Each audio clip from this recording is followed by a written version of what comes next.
Good evening and welcome to Helix classes. Let me start by saying something about my own. My name is Mehreen Khurshid. As you can see on your board, our today's topic is about Iglioneids. First of all, these Iglioneids belongs to division Iglionophyta.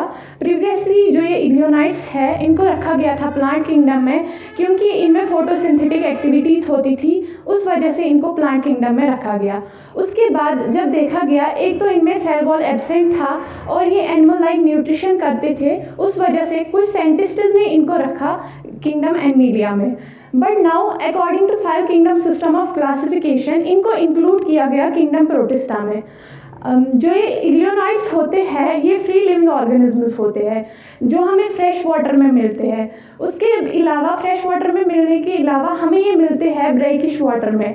Brackish water वो water होता है जो अगर naturally in environmental conditions होता है जिसमें जो मतलब फ्रेश वाटर से थोड़ा साल्टी होता है और सी वाटर से कम साल्टी होता है।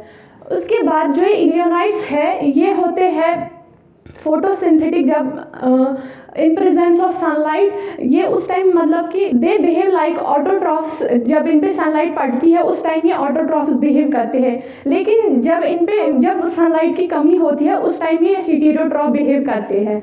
उसके बाद हम देखेंगे जो ये इलियोनाइड्स है इनका स्ट्रक्चर देखेंगे। जैसा कि मैंने पहले ही बोला इनमें सेल वॉल एब्सेंट होता है।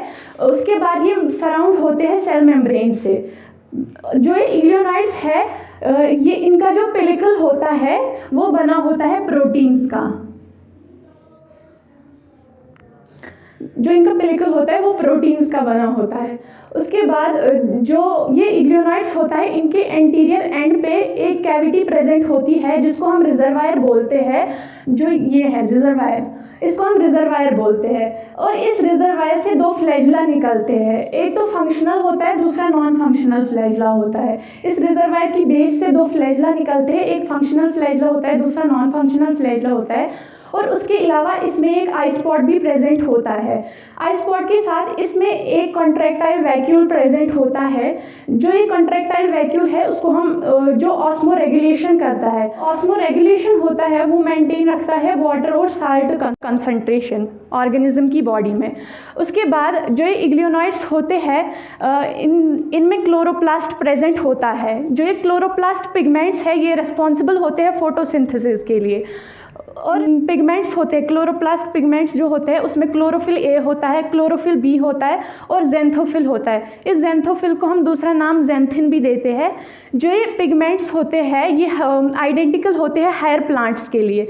उसके बाद हम देखेंगे कि जो इनमें स्टोर्ड फूड होता है इन इग्लियोनाइड्स में वो किस फॉर्म में होता है। वो एक तो पैरामाइलम के फॉर्म में होता है और दूसरा फैट होता है इसमें। Well that is all I have for today. Thank you.